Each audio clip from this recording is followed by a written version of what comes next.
came in like 5 minutes ago. Right. Yeah, we'll settle down, take a nice deep breath. Yeah, well, I'm excited. I'm excited to definitely talk to you myself. Okay. You know, and for like everyone that's out there that's going through the certification process, I realize that it is very important for us to definitely take advantage of those opportunities that are out there. A lot of people are under the impression that they have to pay to get these certifications done. Which is definitely a myth. It is very time consuming and can be complex, but it's worth it. I just was awarded my MBE, the DBE and the SBE, so I'm excited. Yeah, thank you. So like 1 week in, right? So I'm happy about that. So tell us about what it is that you do. Well, you know, like you mentioned, I'm Sean Stinnett. I'm new to the team over at the mayor's office in the Small Business Resource Center, and under Paul Taylor, under the direction of Paul Taylor, which, you know, phenomenal individual. And so just to kind of give you a little bit background, and I lead up to as far as what I'm doing. You know, I had served 10 years with the Maryland Department of General Services in several capacities, but the main thing was in the Office of Business Programs as the PRG administrator, which is the Procurement Review Group administrator, which I evaluated all of the contracts coming out of the agency that was valued at $100,000 and more. And I'm the one who set it the minority business, the veteran goals, as well as the small business reserve designation. So that's where my chunk of experience came from. And then, you know, came across a great opportunity as far as with the city, you know, in the one of the mayor's office dealing with the MBE in procurement and everything. So I took advantage of it, and then now, you know, I ended up being, you know, brought in as the deputy director of the minority and women-owned businesses, as well as I'm the director of the Baltimore Main Streets. Okay. Wow. Okay. Okay. So that means that, because I know right behind me we have a potential main street on West Baltimore. That's that a lot of people are looking forward to. I know I am. Right. Definitely, we've been having some conversations, and like I said, you know, of course, it's a lot of prep involved. So, you know, definitely want to take our time as far as to make sure we get you know, cross our T's, dot our I's, and making sure that, you know, we really, you know, be able to put it on board, as well as, you know, do the things that necessary so West Baltimore can thrive as much as the other locations. Exactly. Okay, so do you see a large amount of minorities actually applying, or no? Yeah, well, it's you know, you talking about as far as right now, because dealing with the pandemic. Yes, in general. Yeah.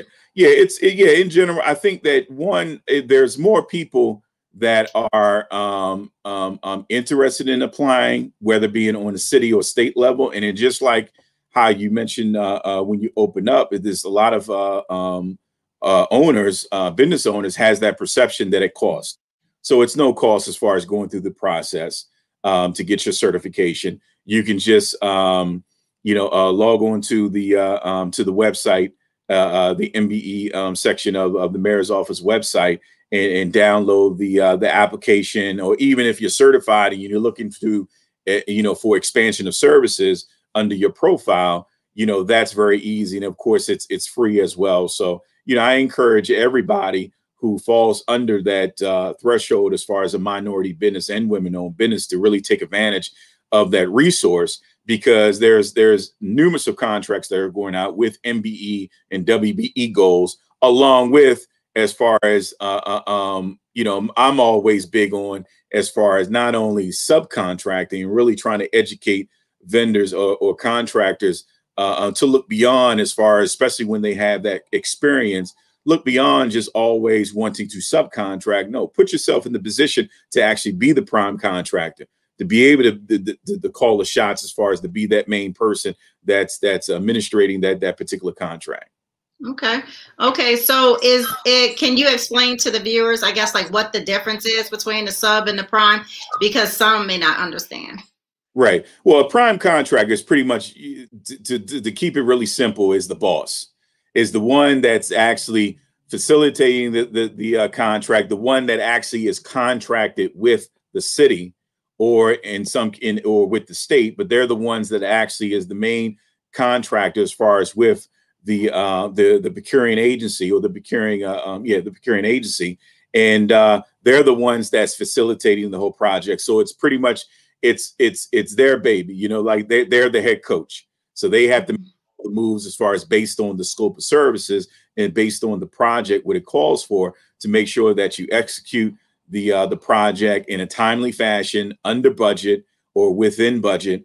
And then at the end of the project, once the project's completed, of course, you got something phenomenal, whether being facilitating a service contract, like security or janitorial, or even when you're looking at the construction, as far as, construction a new building or some type of fixture, as far as within the city. Okay, so it's a separate application process between Baltimore and the state. Right, exactly. They have it separate. Now, if you become certified with the state, we have a sort of smaller version of the full certification application with the city.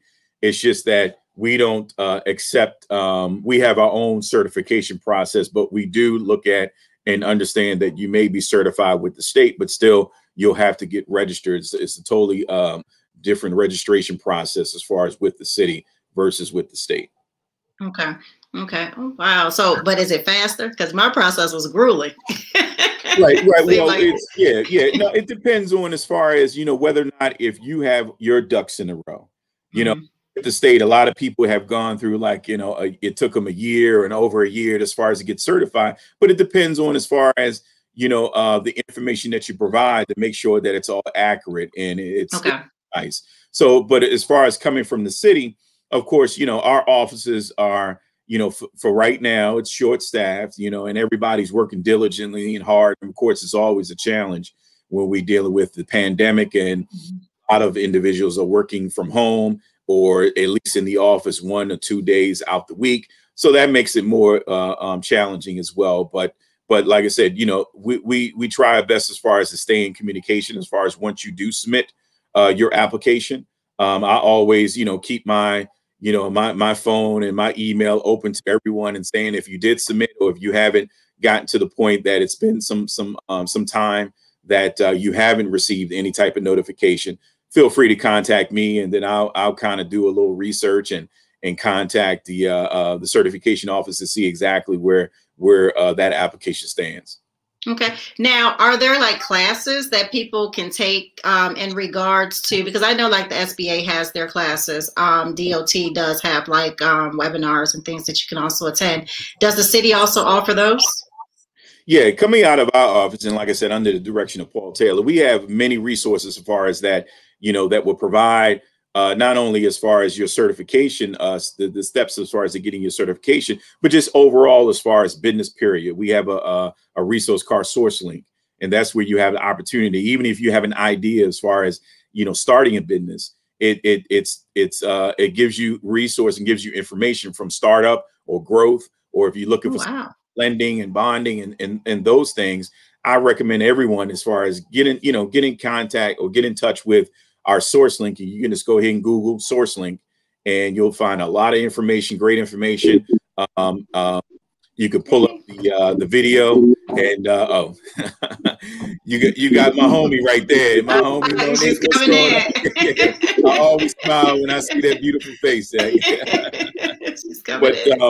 But yeah, it has a lot of great information as far as that you can tap into, and even my daughters are even tap into it, because since this pandemic, they've gotten into the entrepreneurial bit, and they've been, successful as far as really starting out. So I recommend everybody, even if you've been in the business for 5, 10, 15 years, utilize that resource, as far as, because it has a lot of valuable information. Okay. Wow. That is good to know, because I mean, I hear about it, and it's like once I got them, like last week, I literally just received them, and I'm like, what do I do now? Yeah, yeah. Because most people they don't know what to do now, right? Exactly. Well, you get on, City Buy, and like I said, you look at and see what opportunities are out there. But also, and I know that I represent Baltimore City, but also my heart is always going to be with the state and with the Department of General Services, and we did a great job as far as really trying to tap into and work with and get MBEs and when I say MBEs on the state level, it's including women as well. It's just that the state doesn't break down as the city does. But yeah, we always as far as very engaging and very really tough nose when it comes to trying to get more minority businesses involved into state work, as well as putting into the prime status as a prime contractor. And that's where the Small Business Reserve Program was very beneficial in doing that, because that's when they would get the experience as far as being a prime contractor on a lower scale, because usually smaller contracts that could be like under $500,000 or even under $100,000, where those contracts will be designated as a Small Business Reserve procurement. Okay. So, but it's no process, because some people say, oh, well, you should start out with the local level before you apply to the state, before you apply to the federal government. Do you recommend? No, okay. No, it's none of that. I just say that, it's good. I recommend everybody, educating each other, passing that information, but also do your part as far as your research, because, there was a lot of people that thought that they had to get your MBE certification before you can actually start submitting bid proposals on the state level as a prime contractor, and that's not true. You can you don't have to wait for those certifications and so forth. But no, we recommend, as far as this, if you're ready, if you feel that you have, you have the experience and you're ready to go as far as in any capacity, as far as whether being prime or subcontractor, jump right in and get that experience as far as bidding on that project or bidding on that, that proposal, and then work it out. Okay, wonderful. Those are all good steps and tips. And Miss Monique, Monique, hey, how are you? Pretty good. And yourself? I'm good. Like decompressing from the day. So it's been a day, I'll tell you. So tell us a little bit about yourself as well. I'm kind of known as I'm the construction guru when it comes to underground utilities. So for a little over 20 years, I've worked with Harrington plumbing and heating.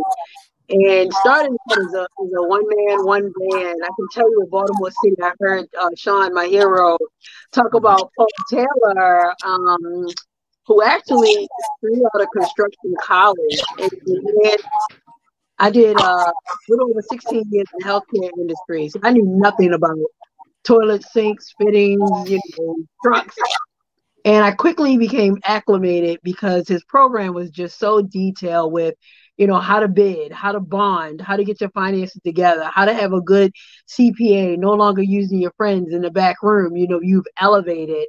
And to be able to take R.E. Harrington Plumbing and Heating from, an MBE to a general himself. So, just to stand next to all of the companies that are out of state, these are huge companies bidding $100 million, and they're doing work in other countries, and I can't even get to my county. Was just a dream come true. And right here in Baltimore City, unfortunately, we get so much bad flack. This man is now, his firm is valued at $53 million on the MBE pre-qualification. Listen, okay. That's just on paper. On paper, as an MBEWB, you're doing a phenomenal job. First of all, I want to commend you because I piqued you. And I said, man, this girl blew up because of during the pandemic.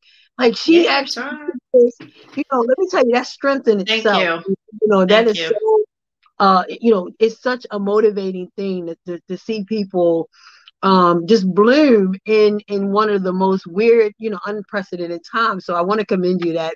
Thank you.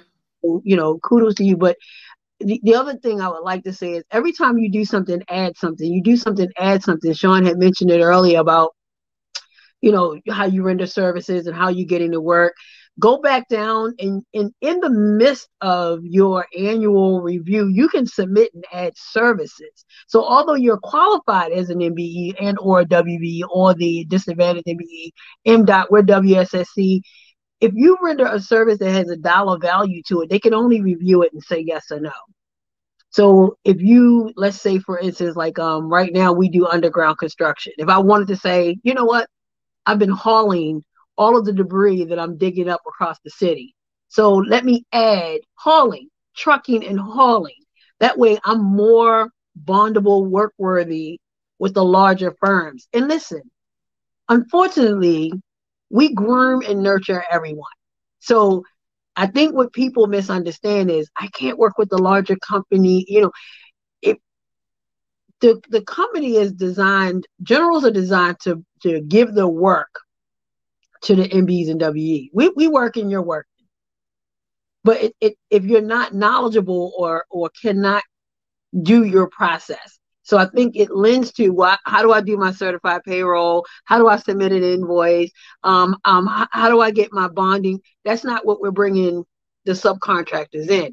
And that's a huge disconnect. So I just got off a 2-hour, Mayor Brandon Scott has assigned a team for a disparity study with the MBs and WBs. And I spent the whole 2 hours there sharing what I need to see, which means that even on a construction job, open up that opportunity. Like I can't use my participation goal for a caterer. I should be able to, because I'm having meetings. I'm feeding my guys on the crew.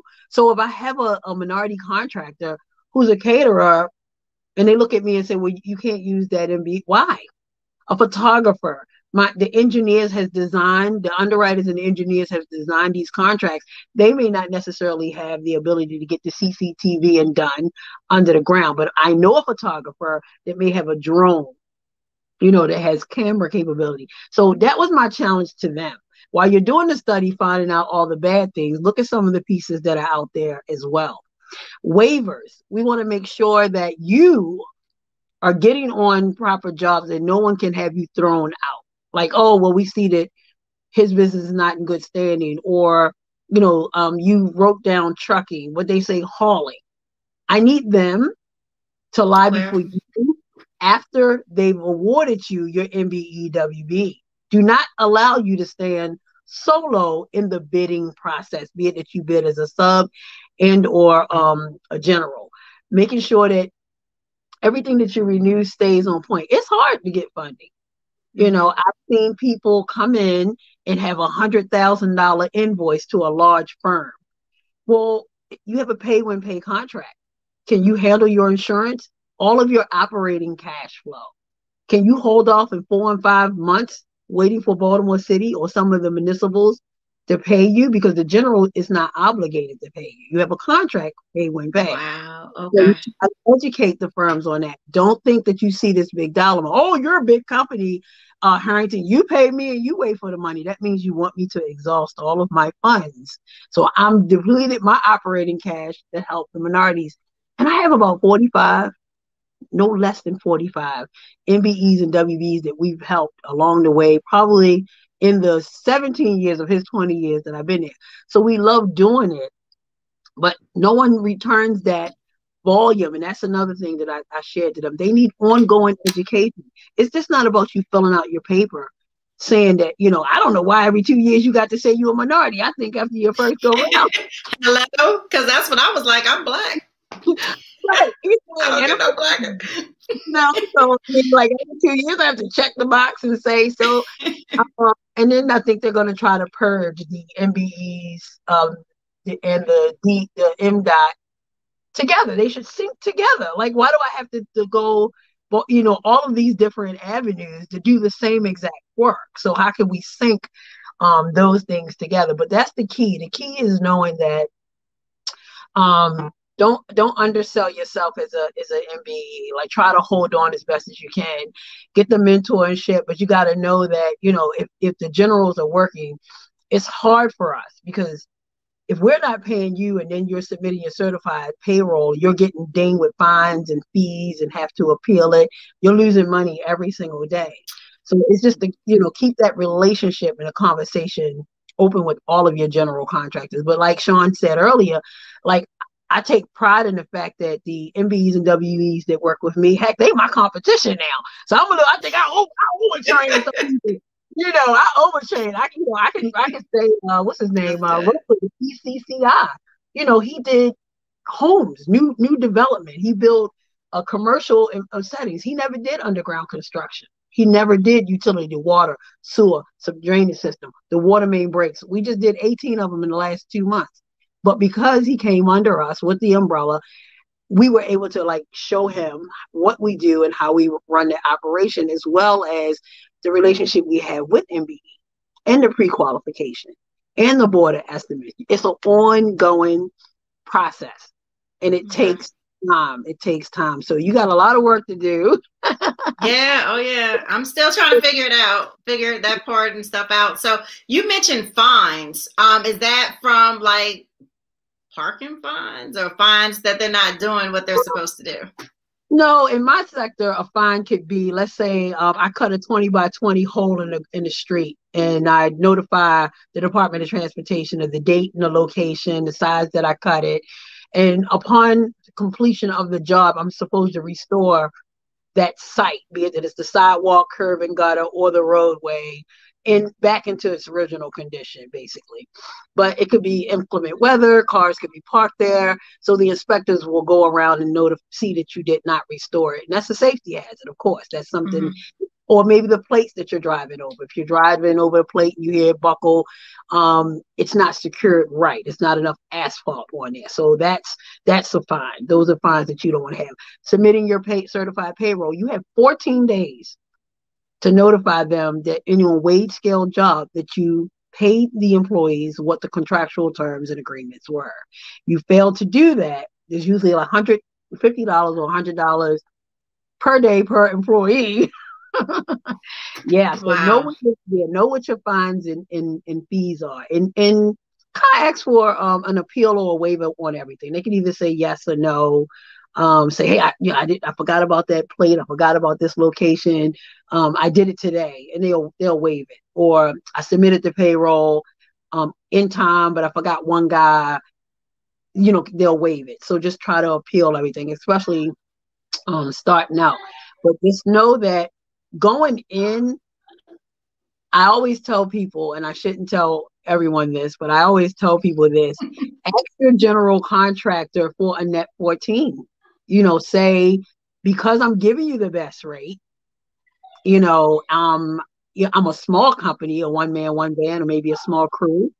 Is it possible for you to pay me 14 days of my net instead of the traditional net 30? And it helps keep my funding going and my operational parts going, because you don't want to lose your staff. That's the one thing, your key team members. You don't want to lose the people that's helping you, the sweat equity, bring the sweat equity. Do not play games with your administrative team. Those are the ones that's actually making sure that you're getting the best bang for the buck. So you can't get the girl who is working. No offense to Wawa, I don't want to say anything, but you want to make sure that you have a certified CPA. You want to make sure that you have your bonding people. It's key. And your paperwork with the lending institution. Were you able to even apply for the PPP? You should know out the gate whether or not you have good credit, bad credit, whether or not you should apply. And then your expectations of them based on what you presented them is really key. So that has been our success story. And I'm a beast of habit. Once you tell me to do something once, MBE, WB, you tell me to do it once, I'm doing it every single time the same way. So every 2 years when I renew I'm just adding a new year. Same thing with the requal. Every single year when I go MBE, WBE, I do the same exact thing until you change me. Change up something. That is key. And we're making milestones. So, it's a lot of grooming. You have to, no general owes the sub agreement. We don't, and that's where the problem comes. I think it's the, well, how am I going to get advanced if you don't give me an opportunity? Well, I'm looking at this. Somebody get injured on the job. somebody use a piece of equipment that they shouldn't, something gets stolen, who absorbs that? So it's right. So you have to watch the burden, that you're asking of another vendor. So it's not that they don't want to help. They have the ability to help, but it's the burden. Come on, man. I just saw you get, you just beat out this big company. You got an $8 million contract. Give me a piece of that. But it's more to it than that. It's a lot, because I try to tell people, if you don't have your CDL driver's license, for every single person in your trucks, if you don't have the proper workman comp insurance, I can go on and on. This is what I do. I do it all day long, 24 hours a day. So it's a lot. But I mean, if you need, Donnie probably has my number. Feel free to give me a call. I'm more than happy to assist. We're known for being one of the companies in the last 20 years. We try to take on because it's not big in the okay. So we expect the work based on your capability. So once you tell me that you're capable of doing something, like all that mail you be shipping out, when I get my packages, that's what I'm kind of like expecting. So it's really just, it's that hard. But if you come to me and say, well, I need another scale, I need a trolley, I need a larger truck, you got 4. So it's watch the burden of that. Okay. Which is key. But I'm excited for you. I mean, like I said, I was looking at your page. I was like, wait a minute, don't I gotta mail something? Somebody get me a stamp. So tell us, either one of you, I know when sometimes people look at the actual, they'll look at the, I guess they call them like a statement of work, the RFPs, right? Are there people to help people like actually write those, answer the questions, or no? So it's just like with grant writing. Everything costs money. So back in the day, grant writers used to be free because they would bill their expense into the grant. But if the grants weren't won by their client, then that meant that was months worth of work, compiling all of the data components needed to fulfill the needs of the grant, and you're out of the money. So nowadays, or maybe the last 10 years, grant writers bill you up front. So that's the same thing that happens with the RFIs and the RFPs. It's a consulting firm that will do them. Now, I don't know if Paul Taylor's team still provides that, and Sam probably can lean a little bit towards that with his office. Mm-hmm.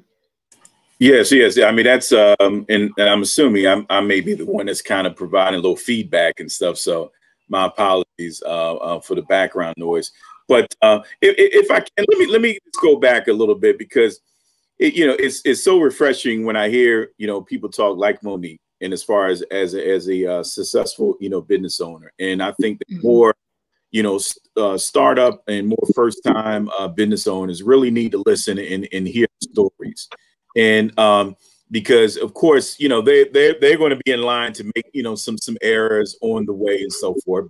But I think that a lot of business owners really don't listen to as far as the stories and actually look for, a company that actually can mentor them as far as going through the process, whether it be in city or state contracting and so forth. And I don't think they don't do that enough. And like I said, it's refreshing to hear as far as, because by me into the city, they brought me in as far as to share a lot of ideas and share things, what can work and what may not can work, as far as my experience coming from the state and so forth, because we want to be more efficient. We want to make sure that whomever is getting contract on projects are, paid on time, are, doing great service, doing great work and so forth. So like I said, it's very, refreshing when hear, the good and the bad as far as coming from somebody like Monique, as far as to really, challenge these other business owners, even though even though they may be competition. However, we know that, hey, I can go to Harrington and say, hey, I'm getting quality work versus maybe $100,000 cheaper. However, I know that this company is going to finish the project on time.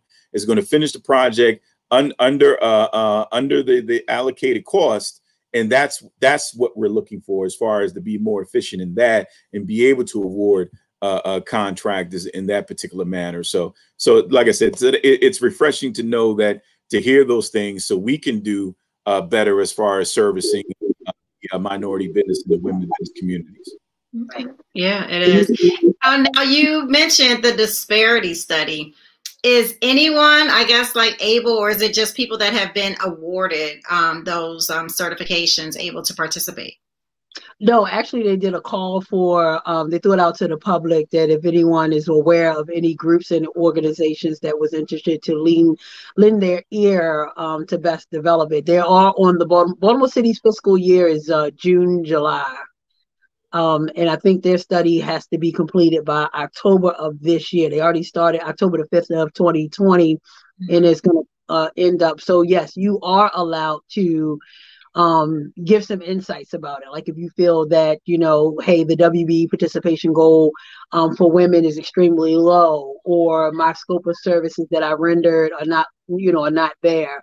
My recommendations that I submitted was that they need to support you after the paperwork has been completed, like Sean had mentioned earlier, that ongoing education. I know in the past there was always sessions and classes out there, but yeah, the study is definitely open to. They want you, Nicole, and I was told that I can share the information. Okay. It's MGT Consulting. MGT Consulting. And it's very dynamic. I got to give Brandon Scott kudos, because the firm has been around for a little over 40 years. So they're not brand new. They've done over 13,000 projects. So it's not like, when you see somebody take on a task of Baltimore City, anybody taking on any task to do anything in Baltimore City, you need to come with some skills. And that firm, it was definitely, their credentials were just really impressive. I think the website is www.mgtconsulting.com.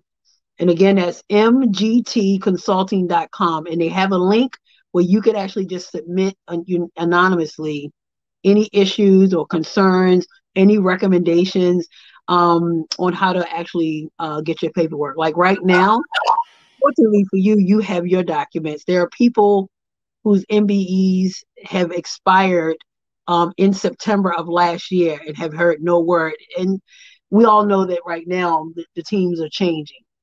Leadership down, and it's changing. So there's a slight delay.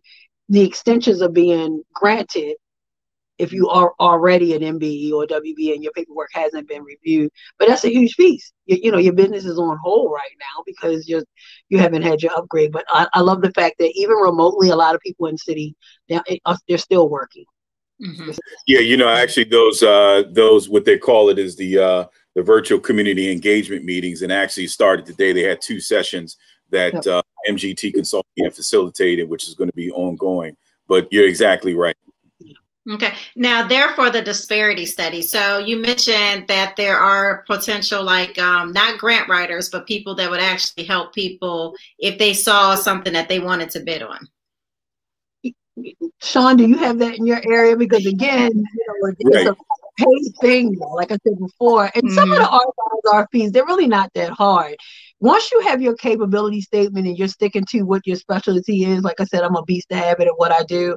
I would submit them just to submit them to see, what the calls were, not to say that, you see college students always applying for these scholarships and they wind up getting millions and millions of dollars, but at least it lets you know where exactly does your business stand. Can you get a yes at every single proposal, be it that you utilize it or not? And some of them aren't that hard. Some of the guidelines are provided for you per link. So my recommendation would be there to try to submit one on your own and then do a search for the businesses that offer the grant writing for you. Okay. Yeah, and I always would recommend that when of course there's a lot of MBE and WBE businesses, just a 1 or 2 man shop. And but if you can have someone, or at least try to recruit someone to actually do that administrative piece, because we know that you as a business owner, you have the skill set if you're in carpentry or masonry and stuff like that, but you may not be really as keen as far as an administrative piece to be able to submit a winning proposal. So you may have somebody that actually who is good at, as far as whether being, the grant writer or any type of writer that can really, pinpoint and making sure they're hitting all of the questions in full detail as far as what their contract is asking for or submitting a proposal. So it's like you have to reach out. I think that, at times a lot of companies, when they become unsuccessful, they try to do too much, just under their own means, as well as they're trying to provide that specific service or that specific skill set.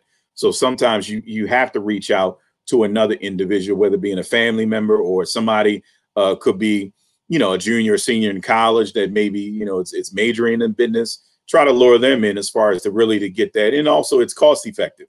It's not, you're not going to spend a lot of dollars in getting that certified company that would charge you a lot of money. However, it's you got to look at it both ways. You know what I mean? Right. This, you got to take advantage of every opportunity that you may have, because you never know. It may, put you in a different, situation as far as whether or not if you do it by yourself. Right. So how can, I guess, if anyone was interested in contacting you or just learning the different opportunities that are coming out of your office, how would they be able to find out? Just look me up, Sean Stinnett, and of course you got the spelling right there. My direct cell number is 443-642-0671. I'm looking to the side because I haven't memorized my number yet. So I'm working up 2 months with the city now. So I've memorized my email address, which is Sean SEAN .Stinnett STINNETT at Baltimore City, and of course that's spelled out BaltimoreCity.gov. Now, thank you for that. Can either one of you, I guess, explain to us? You've always pretty much submitted as the prime, Monique, or the general subprime? Yeah, I've always submitted as. I guess we got a little cocky. I shouldn't say that. Maybe that's the wrong word to use, because we felt that it wasn't really fair at the percentage and the margins. When you see a large contractor get $100 million and they may give you $50,000 worth of work. So once we became a general, we had the ability to still be a sub. So we had a choice. Before, you were always a minority. You were always a sub. You were never a general. So yeah, because of the low dollar amount for what we bid it. So once we became a general, we stayed a general. So people would still call us because it's not a lot of minority contractors doing underground construction, water, sewer, so drainage system. So when you want one person instead of having 15, and that's a struggle. If you are a general contractor and you have 15 in companies that you're trying to make one goal, that's a lot of paperwork. That's a lot of work that you're tracking that accurately. So you want one person that if you get have to give away $200,000 worth of work, you just want to give it to the one that can do it. So that's how we became. Once we became a general, we rarely. Now on the largest company, we built a performance kind of that we are called upon to support larger companies as a subcontractor, just to get certain projects done. The infrastructure is so old here that Robert Harrington, who's the sole proprietor of RE Harrington Plumbing and Heating, he graduated Westside Skill Center. Man, when I tell these kids that man started in his basement back room, with renting Mondawmin and renting in a laundromat for 5 years. And, when I tell them that he went to Westside Skill Center, but didn't go to college. And now he's like the largest minority contractor in the city of Baltimore based on what he used of Baltimore services through City Hall and downtown and the municipals. They can't believe it. Like they really can't believe it. So yeah, we kind of ride the bandwagon of, if we have to be a subcontractor, we'll do it. Here's what really helps out. Because we take on that role, it's not just about us anymore. You know how many people that we bring with us, because I can't do everything. So once I agree to be sub again, well, I don't own a fleet of trucks to haul the debris away. I don't own a concrete company. So I need a concrete. So this is why we hold a role as a general and a subcontractor, because we can use the subcontractors on the jobs that we have. So that's why I was saying we have about 45 different MBEs and WBEs and suppliers, on our database, and we don't have to use just one company. We try to, spread it out. And last but not least, I want to say this real quick, is that was one of my recommendations too, was to open the window for other businesses outside of the traditional scope of work. So just because I'm a general contractor that does underground utilities, again, if I needed my men to go get a physical or massage has nothing to do with healthcare, their nails done, pedicures and manicure, they're dirt, the debris underneath their hands as laborers, they're digging all day, facial sweat on their body. So to me, I should be able to factor in small MBEs and WEs that render different types of services on my construction contract, and it allows less waivers. I'm tired of large companies saying, well, I went to the WBE and MBE website and I didn't see a lot of, MBEs and WBEs that can render my scope that needs on the contract. It closes the gap, and they're getting waivers in the city. They're letting that. Explain to the viewers what a waiver is, because some people may not understand exactly. I mean, we know kind of the waiver away, but. Well, a waiver is the contract receives. He's a potentially awarded a job because he's using the MBE WBE participation, but he can submit the job without it, and he can say, "I made several attempts. I faxed, I sent an email, I called. I never got a response from anybody," and it will be accepted. Which means they can keep the allotted 35% for the MBE and the 15 to 20% for the WBE. They can keep it within their own firm because they, to them, proved it. But I disagree, because 5 years ago, someone used my name and said that, we need a waiver because Harrington couldn't perform. Well, I didn't receive, where's the request? Where was the intent to bid? Where did you send your intent to bid? So to me, I need them now to acquire signatures. So if you tell me you went to 4 WBs or 4 MBEs and they couldn't do the work, then get the signatures for them. I agree to that. Then go back out. So they get a waiver and keep that. So that's really important to know. So that was another recommendation that I've shared with them. And that's a good one. That's a very good point. System of checks and balances should be there. Go ahead, Sean. You were going to say something? Right. Yeah. No, I wanted to kind of piggyback on what Monique was saying, that, I remember that, facilitating some contracts, mainly some facility maintenance contracts, which, security falls under that. And I've always mentioned to security vendors who are bidding on state contracts, and some of them had tough times as far as finding, subcontractors as far as to fall under, to be able for them to fulfill that MBE goal. And I told them, get CPR training, first aid training, because that goes along with it. Think outside the box when you not just let me find a security company that will subcontract, but no, you have to have your people trained. So let's look into some training methods that are MBE firms that actually will train your people as far as in different things. Like I said, CPR, first aid, and so forth, and also uniforms and a lot of different things that you can justify as far as it's needed for that particular project. So it's like at times you have to go beyond and maybe specifically what the information is giving in the scope of work. But if it calls for you to be successful at doing that particular job, you can justify as far as, having to contract that particular service as an MBE or WBE. Okay. And that's as the general that can do that. Yeah. If you're the prime, right. Yeah. Because you're going to be, you're going to be looking for vendors for you to be able to fulfill that MBE or WBE goal. Okay. So the prime comes looking for the subprime. So the subprime doesn't really have to do any bidding. They just have to have their capability statement. And then they'll come looking for you. No. Well, she's like, no. Yeah.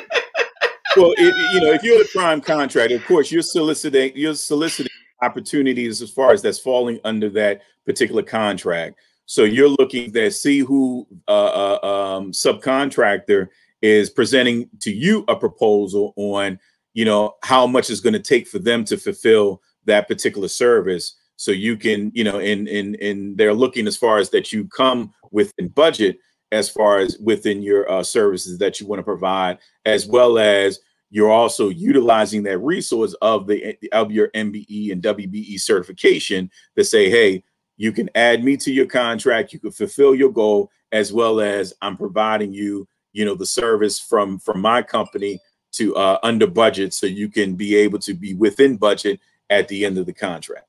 Okay, so technically the subprime should go to the prime. Nope. I guess you're throwing me off when you're saying subprime.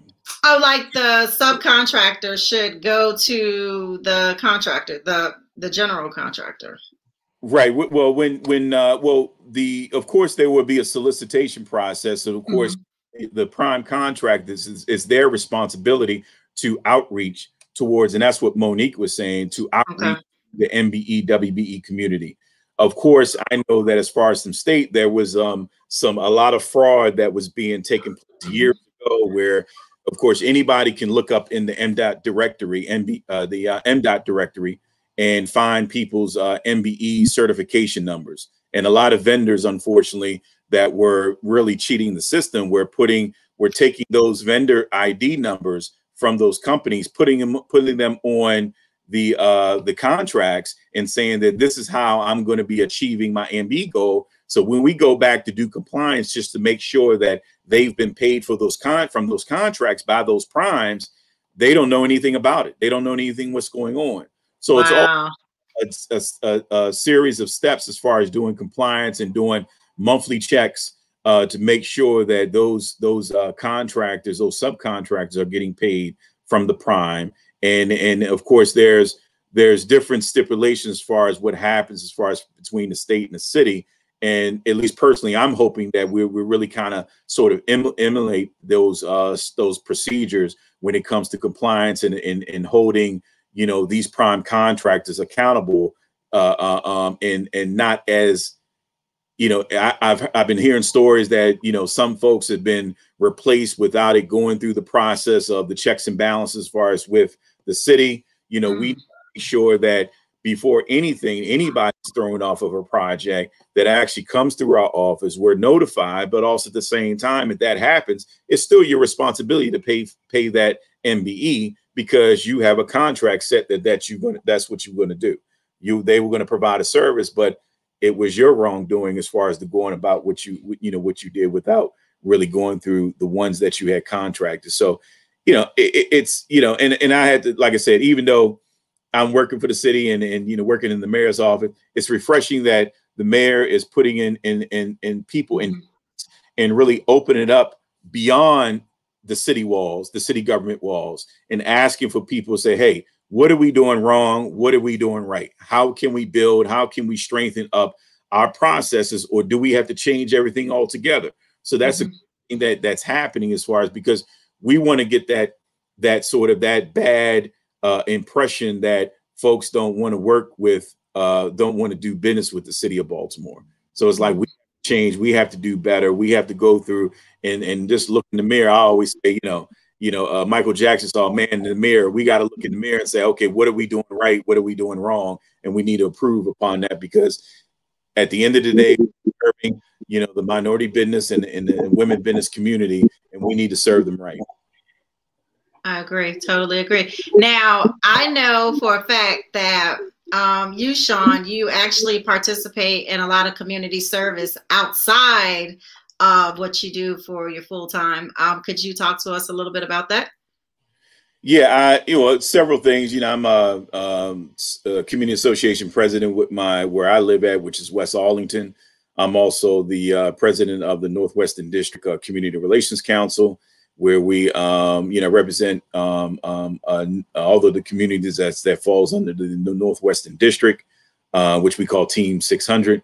And we talk about, and we, build better relationships as far as with the community and the police department, and work very closely with our district commander, which we used to have Major E.T. Brickus, but now we have a new major, Tamisha Brown, and also, Captain Jenkins and so forth, That's West Arlington, Donnie.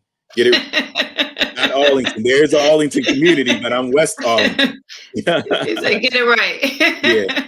But the one thing that I'm really, really proud of now is that, I was approached with an idea coming from a couple of 300 Men March brothers of mine, Dawad Thomas and Munir Bahar, that, thank you, Donnie, that we started a Baltimore Clean Streets, is that we recruited kids from our community. Right now, I went from 5 to 25 kids now that we navigate through our area. We do about 2.5, 3 miles of picking up trash.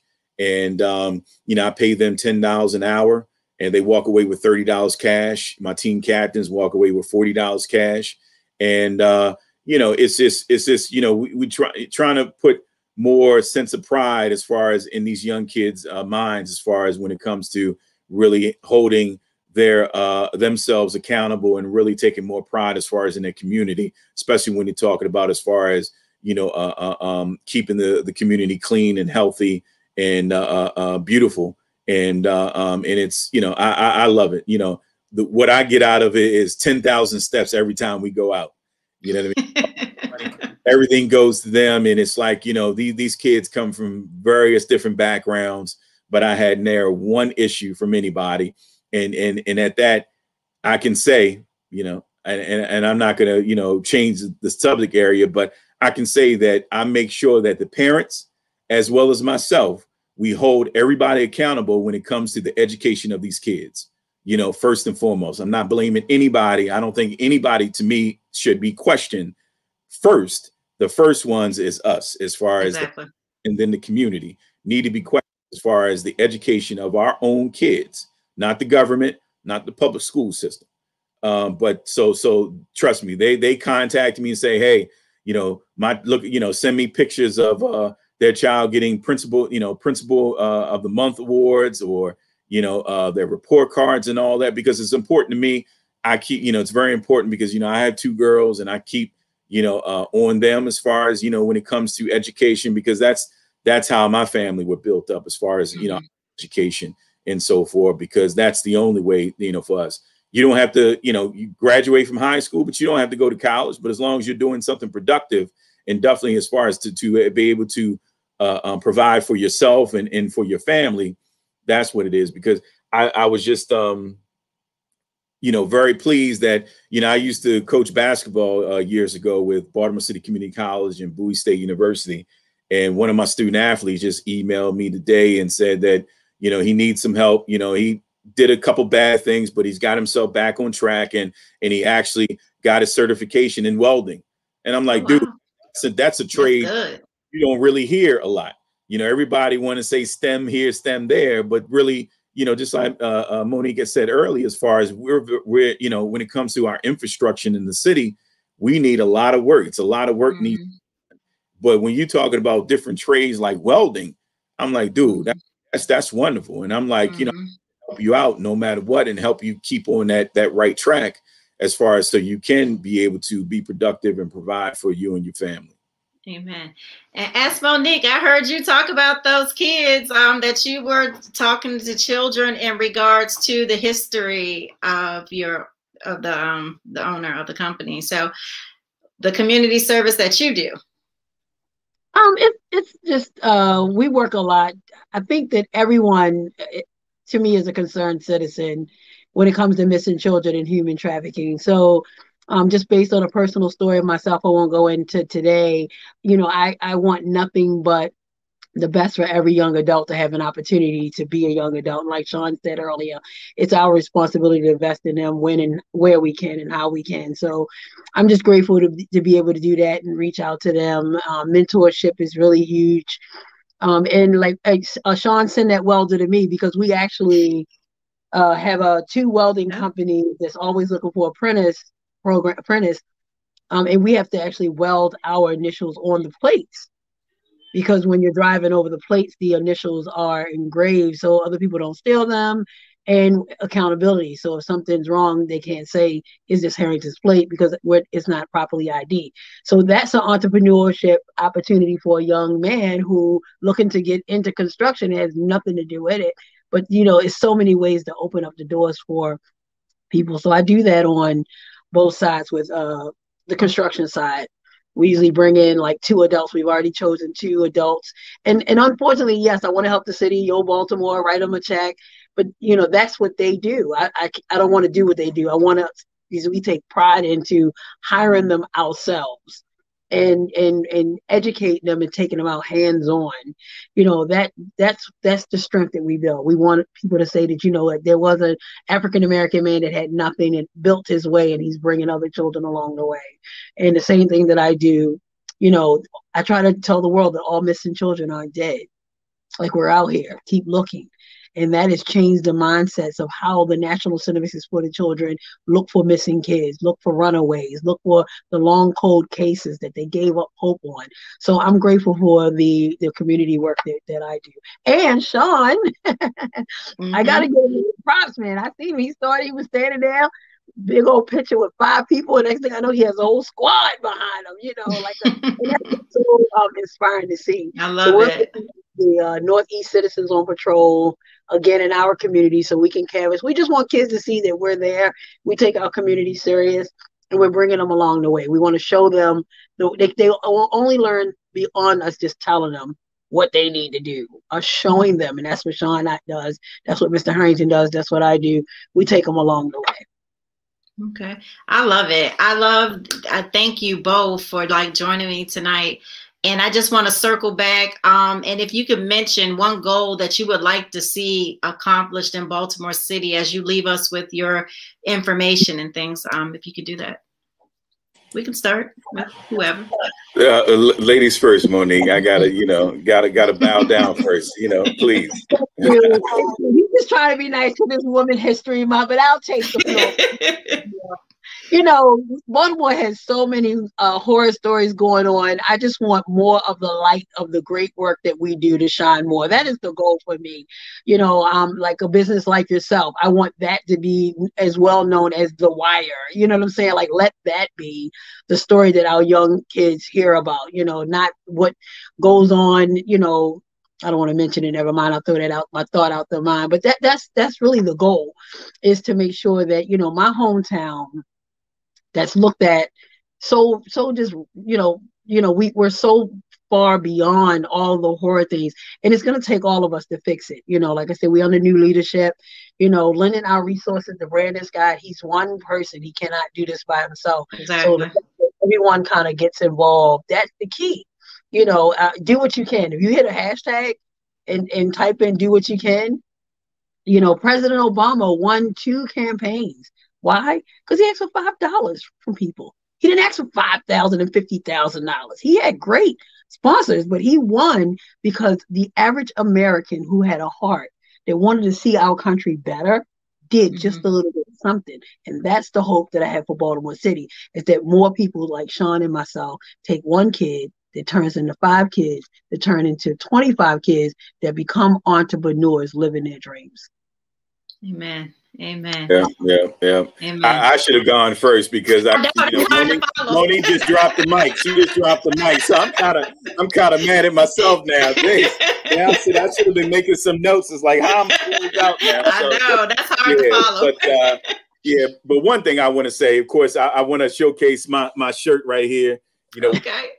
You know, Coppin. So we had our, you know, of course, virtual homecoming last week and everything. You know, I love the school. You know, I'm a product of Baltimore City education when it comes to elementary all the way up to college, you know, Coppin State University. So, but my thing is, you know, what I'm looking for as far as to really fulfill the needs of Black businesses. That's, you know, as far as for me to have whatever the experience that I've gained throughout the years, and really to be able to serve Black businesses the way we need to. As far as in the city, you know, to make sure that they're getting paid, make sure that they're being successful, provide every single resources that they can grow. And also even take it a step further as far as getting those young people that are interested in entrepreneurship, because if we say that they're our future, let's help them build it. You know, let's build that foundation and help them grow towards to be successful, you know, companies or administrators or whatever, like the Harrington and like, you know, myself and like, you know, other Paul Taylors and the leaders as far as within the minority business and women business communities. So it's like we have to do more. We have to find what's been wrong as far as in years past, and we have to make sure we have to put in the right people, which I really feel that that's the great thing about the mayor, you know, and hopefully people kind of understand is that it's not gonna, you know, happen everything is not going to be right tomorrow. You know, it's a process. You know, it's been years as far as things that unfortunately had failed or some things that might have worked, but still there's a lot of, you know, input that needs to be taking place as far as that we need to do better. And that's a good thing that he's bringing folks in as far as to say, hey, you know, bring in your ideas, bring in, you know, some solutions, you know, some short-term and long-term goals as far as, but put us on the direction as far as how we need to do things. Some people may not understand. Some people, you know, a lot of times our folks are very impatient, but it takes patience, because we don't want to sit there and, you know, all of a sudden we just, you know, do a whole bunch of different things and make a whole bunch of changes within a month, and next thing you know, things fall apart. And that's not the best way when you're trying to build a foundation to be able to be long term.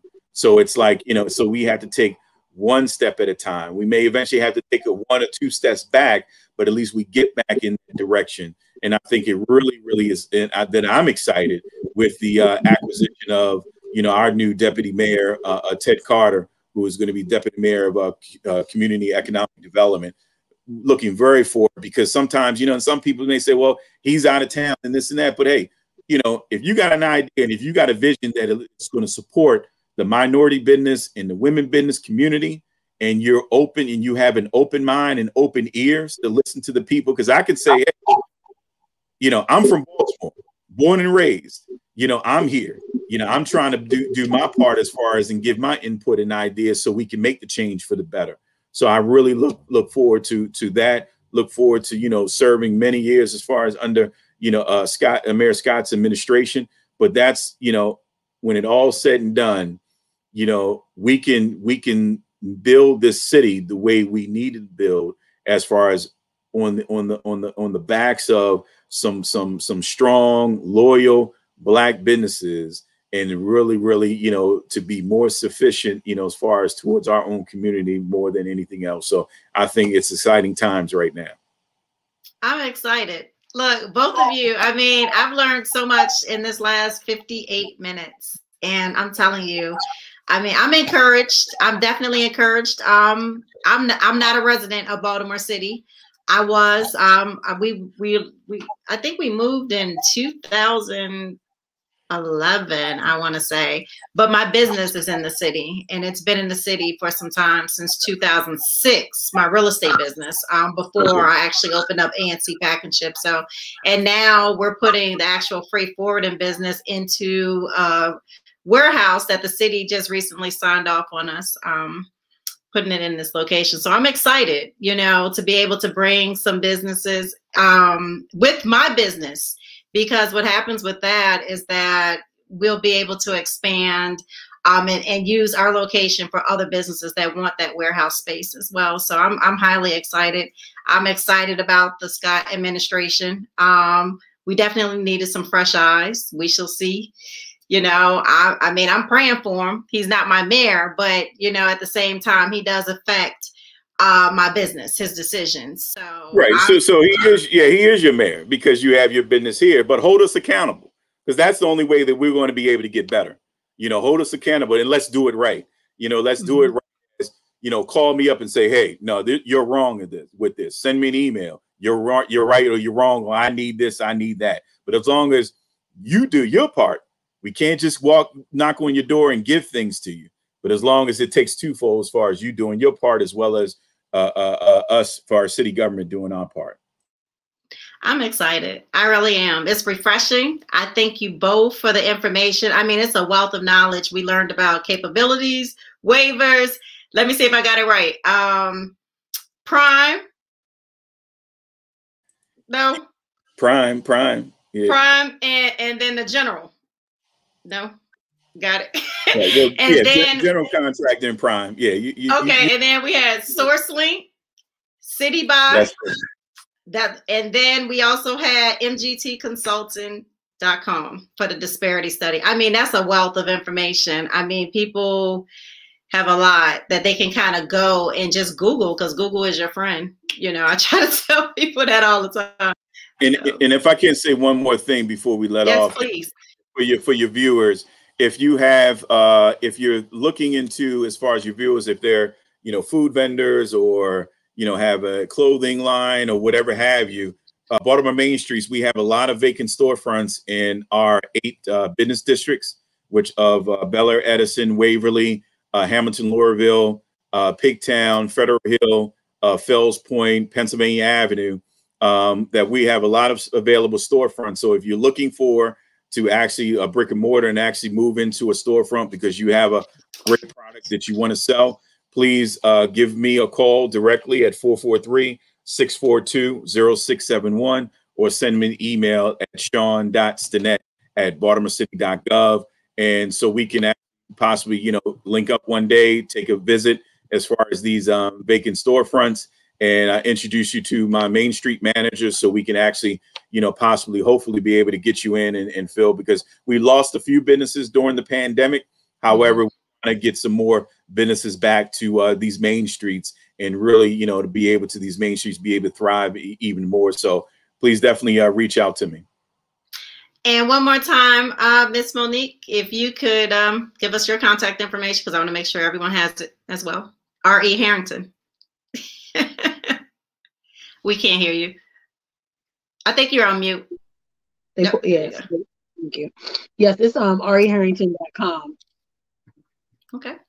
Perfect. Great. Well, thank you both. I mean, I hope the viewers, you know, because I'm not what do they call it? The interviewer. But, you know, I hope that, you know, we were able to address a lot of the questions, because I know I see it up and down my Facebook, you know, where people do have a lot of questions about the certification process. Myself being brand new, you know, to it, people ask me and I'm like, I don't know, I just applied, you know. So I hope that everyone was able to get, you know, the information that they needed, and keep searching and use the numbers to call you guys if they need to. So I know I am. So, please do. Because I got to get that prime and that subprime together.